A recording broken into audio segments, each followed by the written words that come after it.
দেশ বিদেশের ব্যবসা বাণিজ্য আর অর্থনীতির সব খবর নিয়ে আমন্ত্রণ ওয়ালটন স্মার্ট ফ্রিজ বিজনেস রিপোর্টে। 2024-এ গতি ছিল না দেশের অর্থনীতিতে। দেশের রাজনৈতিক অনিশ্চয়তায় বিনিয়োগ কমা এবং মূল্যস্ফীতির চাপই প্রধান কারণ মত বিশ্লেষকদের। বছর জুড়ে অস্থির ছিল বৈদেশিক মুদ্রা বাজার। অস্থিরতা কাটাতে নতুন বছরে ডলারের দর বাজারের উপর ছেড়ে দেওয়ার আভাস বাংলাদেশ ব্যাংকের। 2024-এর দর পতনের ধারা থেকে ঘুরে দাঁড়াতে পারেনি দেশের পুঁজিবাজার। 12 মাসে বাজার ছেড়েছেন 45,000-এরও বেশি বিনিয়োগকারী। এমন সব খবর নিয়ে আমাদের আজকের আয়োজন। Double million offer, Walton fridge কিনে পেতে পারেন 20 লক্ষ টাকা, রয়েছে কোটি কোটি টাকার নিশ্চিত উপহার। খুব একটা গতিশীল ছিল না শেষ হতে যাওয়া 2024-এর অর্থনীতি। এ সময় দেশি বিদেশি ও সরকারি বিনিয়োগ কমে যাওয়ায় সীমিত হয়েছে আয়ের পথ, যার প্রভাবে কমেছে কর্মসংস্থান। এমন মত ক্ষুদ্র বৃহৎ ব্যবসায়ী ও বিশ্লেষকদের, যারা বলছেন সবকিছুর পাশাপাশি বছর জুড়ে মূল্যস্ফীতির চাপের কারণে অনেকটাই অস্বস্তি নিয়ে শেষ হতে যাচ্ছে চলতি বছর। রঞ্জিবুল মিজানের রিপোর্টে বিস্তারিত। কামাল হোসেন এক যুগেরও বেশি সময় যুক্ত আছেন ক্ষুদ্র শিল্পের সাথে, তৈরি করছেন পাটপণ্য। বিগত বছরগুলোয় তার ব্যবসায়ের প্রবৃদ্ধি হলেও চলতি বছর পড়েছে ভাটার টান। বছরের প্রথম প্রান্তিক ভালো গেলেও জুলাই আন্দোলনকে ঘিরে তৈরি হওয়া পরিস্থিতিতে বিক্রি কমেছে আয়। তার মতো একই অবস্থা দেশের প্রায় 78 লাখ ক্ষুদ্র ও মাঝারি উদ্যোক্তার। 2024 সালটা বিশেষ করে আমাদের জন্য বাড়ি একটা সুবিধা যায় নাই। তার কারণে এই আন্দোলন অবরোধ এই মিলে ব্যবসার অবস্থা ভালো ছিল না। এর কারণে আমাদের বিভিন্ন প্রজেক্টে ট্রেনিং, আমাদের কিন্তু বেশিরভাগই ট্রেনিং প্রোগ্রামের কাজগুলি বেশি হয়, এই কাজগুলি মানে টোটালি ক্লোজ হয়ে গেল।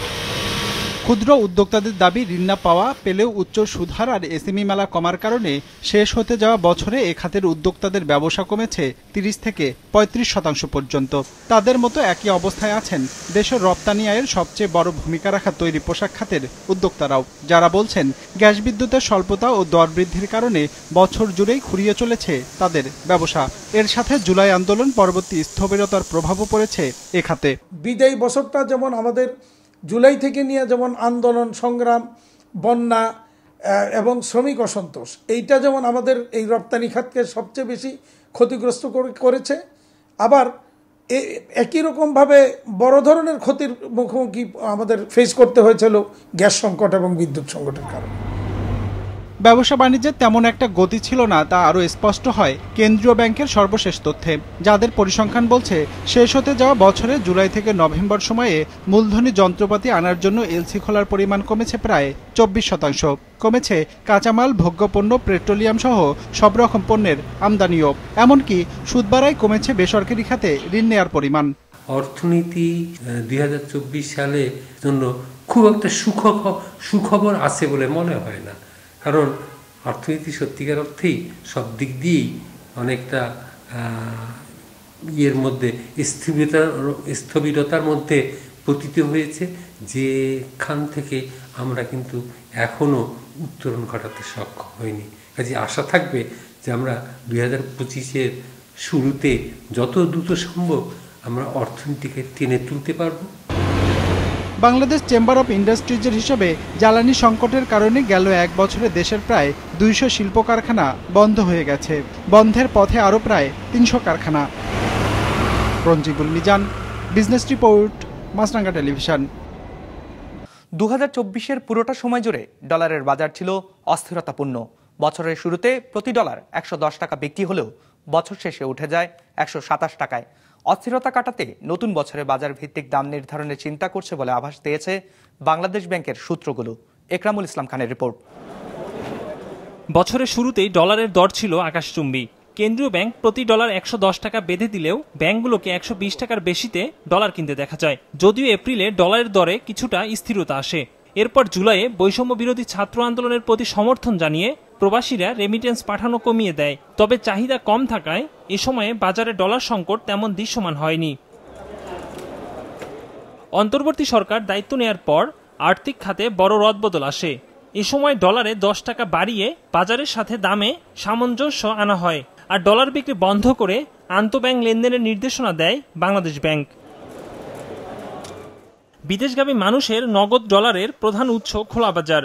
তবে বছরের শেষ দিনে রাজধানীর মতিঝিল ও দিলকুশা এলাকায় মানি এক্সচেঞ্জগুলো ঘুরে দেখা যায় ক্রেতা বিক্রেতা না থাকায় অলস সময় পার করছে প্রতিষ্ঠানগুলো। বোর্ডে ক্রয় বিক্রয়ের দাম লেখা থাকলেও ডলার না থাকার কথা জানান তারা। ভারত সহ বিভিন্ন দেশ ভিসা কমিয়ে দেয় ডলার বিক্রি কমেছে বলছেন তারা। আমরা তো খুবই পরিস্থিতি খারাপের ভিতরে আছি, কারণ আমাদের তো ব্যবসা বাণিজ্য নাই, টোটাল 100%-এর ভিতরে 10-15% ব্যবসা নাই। এদিকে ডিসেম্বরের মাঝামাঝিতে 127 টাকা পর্যন্ত দাম উঠেছিল ডলারের। এর পেছনে অতিরিক্ত আমদানি দায় পরিশোধ, বাংলাদেশের রেটিং অবনমন সহ 6টি কারণ চিহ্নিত করেছে বাংলাদেশ ব্যাংক। অর্থনীতিবিদরা বলছেন ডলারের বাজার এখন অনেকটাই স্থিতিশীল। দর বাজার ভিত্তিক করলে দাম আরো সহনীয় হয়ে আসবে বলে মনে করেন তারা। অফিসিয়াল মার্কেট এবং কার মার্কেট তো মোটামুটি কাছাকাছি, তো তারপরে তো এখন আবার হঠাৎ করে আবার একটু গ্যাপ বেড়ে গেল, তাই না? তো এই গ্যাপটাও মিট আপ করার জন্য কালকের এই মিটিং হয়েছে, সেখানে সিদ্ধান্ত নিয়েছে আলটিমেটলি আমরা পুরোটাই মার্কেটের উপর ছেড়ে দেবো, ক্রলিং পেগেও থাকবো না, তাই না? এবং পুরোটাই মার্কেটের উপর ছাড়ার পিছনে আরেকটা বড় কারণ হচ্ছে today or tomorrow you'll have to go for capital account convertibility. যখন আমি আপনি ডলার অ্যাকাউন্ট খুলতে পারবো, যখন আমার আপনার কারেন্সি রিপ্যাট্রিয়েশনের কথা যখন আসবে, তখন আমি যে কোনো সময় করতে পারবো, আমার কেউ বাধা দেওয়ার নাই, তাই না? বাংলাদেশ ব্যাংকের তথ্য বলছে গত জুলাই থেকে 28 ডিসেম্বর পর্যন্ত রেমিটেন্স এসেছে $23.5 বিলিয়ন বেশি। এতে বছর শেষে gross reserve $26 billion ছাড়িয়েছে। Ekramul Islam Khan, business report, Maasranga television. অনেকটা খুঁড়িয়ে খুঁড়িয়ে 2024 সাল পার করেছে দেশের পুঁজিবাজার। বছর জুড়েই ছিল দরপতনের ধারা। বাজার ছেড়ে গেছে 45,000-এরও বেশি বিনিয়োগকারী। তালিকাভুক্ত হয়েছে মাত্র 5টি কোম্পানি। প্রধান সূচক ডিএসএক্স কমেছে 1000 পয়েন্টেরও বেশি। মূলধন কমেছে 1,20,000 কোটি টাকার উপরে। সব মিলে 2024-এ কেমন ছিল দেশের শেয়ার বাজার তা দেখব একরামুল ইসলাম খানের আরেকটি রিপোর্টে। পুঁজিবাজারের জন্য দরপতনের বছর ছিল 2024। শুরুর দিকে অধিকাংশ কোম্পানির ফ্লোর প্রাইস তুলে নেয় নিয়ন্ত্রক সংস্থা সিকিউরিটিজ এক্সচেঞ্জ কমিশন। এই সিদ্ধান্তে বিনিয়োগকারীদের মধ্যে কিছুটা আশার সঞ্চার হলেও কিছুদিন পরই পতনের ধারায় ফিরে যায় বাজার। গত এক বছরে ঢাকা স্টক এক্সচেঞ্জের প্রধান সূচক ডিএসইএক্স কমেছে 1038 পয়েন্ট। পতন হয় এসএমই ও সরিয়া ভিত্তিক সূচকেরও। বেশিরভাগ বিনিয়োগকারী যারা, আমরা আমাদের পুঁজির প্রায় 80% আমরা হারায় ফেলছি। সূচকের সাথে বড় অঙ্কের বাজার মূলধন কমেছে ঢাকা স্টক এক্সচেঞ্জে। বছরের শুরুতে বাজার মূলধন ছিল 7,80,823 কোটি টাকা। বছর শেষে বাজার মূলধন কমেছে 1,18,914 কোটি টাকা। এ সময় বাজার ছাড়া হয়েছে 45,000-এরও বেশি বিনিয়োগকারী।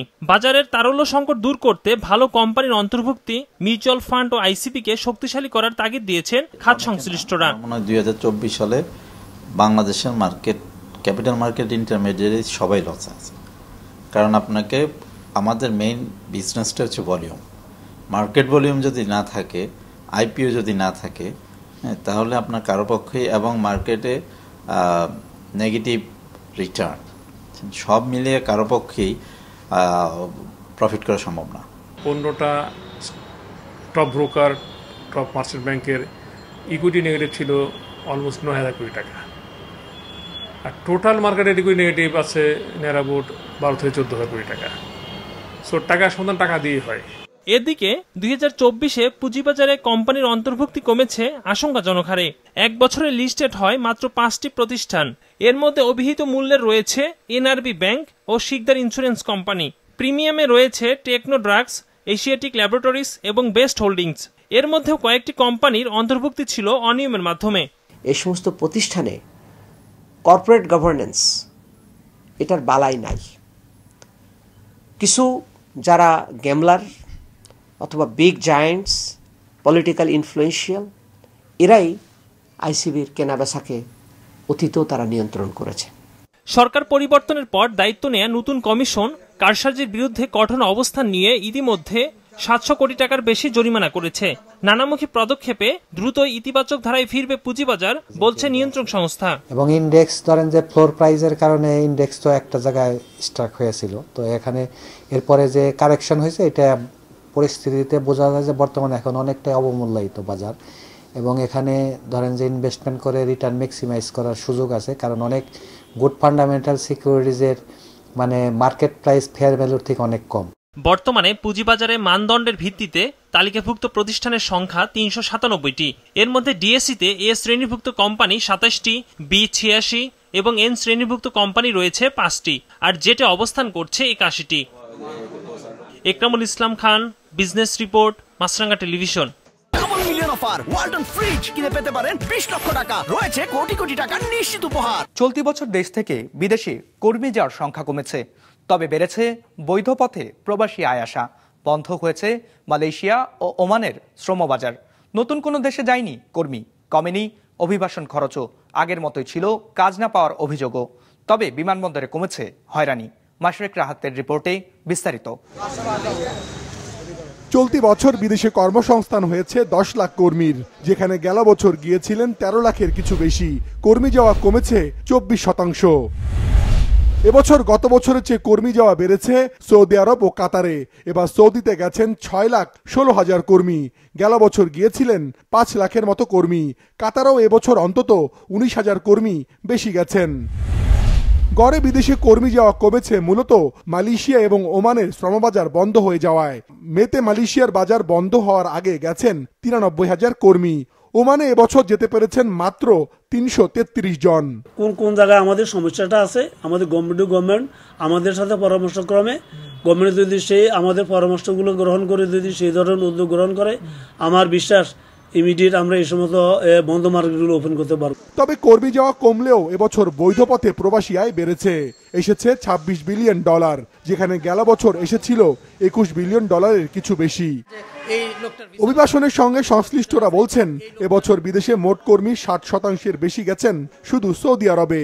তবে বছর শেষে দেশটিতে কর্মী পাঠাতে সবার কাজের অনুমতির সত্যায়ন বাধ্যতামূলক করেছে প্রবাসী কল্যাণ মন্ত্রণালয়, যাতে নেতিবাচক প্রভাব পড়তে পারে শ্রমবাজারটিতে। এর আগে আমরা দেখেছি সৌদি আরবে 25 জনের কম হলে বিএমইটি ক্লিয়ারেন্সটা নেওয়া যেত উইদাউট অ্যাটাস্টেশন, কিন্তু এর বেশি হলে অ্যাটাস্টেশনটা প্রয়োজন ছিল। কিন্তু এখন যে কোনো ব্যক্তিরই যত সংখ্যাই হোক, একজন হোক আর দুজন হোক, অ্যাটাস্টেশন করতে হবে। এটা একটা দীর্ঘমেয়াদী প্রসেস হবে। আমাদের এমবেসিগুলোর এই সক্ষমতা নাই। দ্বিতীয়টা হচ্ছে যে এই এমবেসিগুলো যখন সত্যায়ন করে, তারা কিন্তু মূল কোম্পানিকে যাচাই বাছাই করে সত্যায়ন করে না, অধিকাংশ ক্ষেত্রেই এটা দেখা গিয়েছে। এবং সত্যায়ন করার পরেও কিন্তু কর্মীরা বিভিন্ন কিন্তু বিপদে পড়ে। সেক্ষেত্রে কিন্তু এমবেসি কোনো দায়িত্ব নেয় না, দায়িত্ব কিন্তু আলটিমেটলি রিক্রুটমেন্ট এজেন্সিকেই নিতে হয়। অতএব রিক্রুটমেন্ট এজেন্সি যেহেতু এটা দায়িত্ব নিবে, সেখানে সত্যায়ন করে দীর্ঘসূত্রিতা করা এবং এটাকে নিয়ে আরো বিভিন্ন লাল ফিতার দৌড়াতে এবার দীর্ঘ প্রক্রিয়ার মধ্যে ফেলে দেওয়া, এটা কোনোভাবেই কাম্য না। যেভাবে লোক যাওয়া সহজ হয়, আমরা কম্পিট করি কার সাথে? আমরা কম্পিট করি ইন্ডিয়ার সাথে, আমরা কম্পিট করি নেপালের সাথে, শ্রীলঙ্কার সাথে। তাদের দেশে কোনো অ্যাটাস্টেশনের কোনো বালাই নাই। ইভেন ইন্ডিয়াতে ভিসা আসলেই সেই কর্মীটা যেতে পারে, কোনো ম্যান পাওয়ার ক্লিয়ারেন্সও তাদের দরকার নাই, স্মার্ট কার্ডও দরকার নাই। এখন আমরা যখন সৌদি আরবে যাই কিংবা কুয়েতে যাই, কাতারে যাই, তারা বলে যে ইন্ডিয়া আমাকে 17 দিনে লোক দেয়, 20 দিনে লোক দেয়, তুমি আমাকে কত দিনে লোক দিবা? এবছর অন্তর্বর্তী সরকার এসে বিমানবন্দরের ভেতরে প্রবাসীদের জন্য আলাদা লাউঞ্জ চালু করেছে। হয়রানি ও ভোগান্তি কমাতে বিদেশগামীদের জন্য ব্যবস্থা করা হয়েছে ওয়েটিং লাউঞ্জেরও। Mashrek Rahat, business report, Maasranga television. কাল থেকে পূর্বাচলে বাংলাদেশ চায়না ফ্রেন্ডশিপ এক্সিবিশন সেন্টারে শুরু হতে যাচ্ছে 29তম আন্তর্জাতিক বাণিজ্য মেলা 2025। উদ্বোধন করবেন প্রধান উপদেষ্টা। মাসব্যাপী মেলায় এবার থাকছে বেশ কিছু নতুনত্ব। বাণিজ্য উপদেষ্টা জানান, আউটসোর্সিং, প্রযুক্তি এবং তরুণদের প্রাধান্য দেওয়া হয়েছে এবারের মেলায়। বিস্তারিত জানাচ্ছেন ইফতিশাম নাসিম মৌ। আগামীকাল থেকে শুরু হচ্ছে 29তম ঢাকা আন্তর্জাতিক বাণিজ্য মেলা 2025। চলছে শেষ মুহূর্তের প্রস্তুতি। বেশ কিছু নতুনত্ব থাকছে এবারের মেলায়। বৈষম্য বিরোধী আন্দোলনকে বিশেষ গুরুত্ব দিয়ে থাকছে জুলাই ও 36 চত্বর। তরুণ সমাজকে রপ্তানি বাণিজ্যে উদ্বুদ্ধ করতে তৈরি করা হয়েছে ইউথ প্যাভিলিয়ন। বিভিন্ন ক্যাটাগরির দেশি বিদেশি মোট 361টি স্টল, স্পেস এবং প্যাভিলিয়নের মধ্যে 11টি আন্তর্জাতিক প্রতিষ্ঠান রয়েছে। Electrical and electronics, furniture, crockeries, jewellery, হস্তশিল্প, বস্ত্রসহ নানা পণ্যের সম্ভারের পাশাপাশি মেলায় থাকছে সংস্কৃতি, প্রযুক্তি ও বিনোদন কর্নার। এসব বিষয় জানাতেই পূর্বাচলে বাংলাদেশ চায়না ফ্রেন্ডশিপ এক্সিবিশন সেন্টারে সংবাদ সম্মেলন আয়োজন করে বাণিজ্য মন্ত্রণালয়। জানানো হয়, মেলায় প্রবেশে এবারই প্রথম রাখা হয়েছে ই-টিকিটের ব্যবস্থা। প্রথমবারের মতো অনলাইনে স্টল স্পেস বরাদ্দ দেয়ায় কোনো অনিয়ম হয়নি উল্লেখ করে বাণিজ্য সচিব বলেন, আগামী 2-1 বছরের মধ্যে আন্তর্জাতিক মানের বাণিজ্য মেলা করা হবে।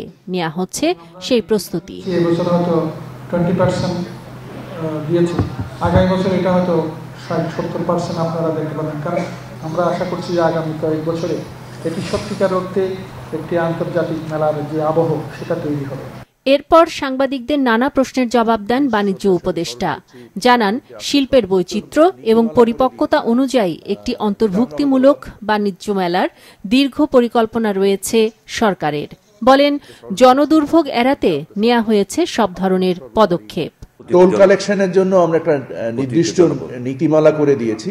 ভাসমান যত হকার্স আছে এবং যত ভারী যানবাহন আছে এবং কাঞ্চন ব্রিজের টোল, সামনে আন্ডারপাসের রাস্তা, এগুলো সমস্ত কিছুই সংস্কার করার চেষ্টা করছি, স্টার্টিং ফ্রম পার্কিং। উপদেষ্টা জানান, এবারের বাণিজ্য মেলার অভিজ্ঞতাকে কাজে লাগিয়ে আসছে ফেব্রুয়ারিতে নতুন নীতিমালা করা হবে। ফেব্রুয়ারি মাসেই একটা নীতি নির্ধারণের চেষ্টা করব এই বছরের শিক্ষা দিয়ে। এবং এই ক্ষেত্রে যেটা আমরা করব সেটা হচ্ছে স্থানীয় এবং আন্তর্জাতিক কিছু কোম্পানিকে হয়তোবা বিশেষ ছাড়ের মাধ্যমে এখানে আনার ব্যবস্থা করব। কাল সকালে প্রধান উপদেষ্টা ডক্টর মোহাম্মদ ইউনূসের উদ্বোধনের মধ্য দিয়ে আনুষ্ঠানিকভাবে শুরু হবে মেলা। নিরাপত্তার দায়িত্বে থাকবেন বিভিন্ন নিরাপত্তা বাহিনীর 1000-এর উপর সদস্য। দর্শনার্থীদের যাতায়াতের সুবিধার্থে থাকবে বিআরটিসির 200-এরও বেশি শাটল বাস। 1 মাসের এই মেলা চলবে সকাল 10টা থেকে রাত 9টা পর্যন্ত। ইফতিসাম নাসিম মৌ, বিজনেস রিপোর্ট, মাছরাঙা টেলিভিশন। দর্শক, আমাদের যে কোনো পর্ব নিজেদের সুবিধাজনক সময় দেখতে সাবস্ক্রাইব করুন বিজনেস রিপোর্টের অফিসিয়াল ইউটিউব চ্যানেল। ফেসবুক পেজে লাইক দিয়ে আপডেট থাকুন ব্যবসা বাণিজ্যের আলোচিত সব ঘটনা সম্পর্কে। আর আপনাদের মতামত জানান কমেন্টস অথবা ইনবক্সে। আজ এটুকুই, বিদায় নিচ্ছি, ভালো থাকবেন।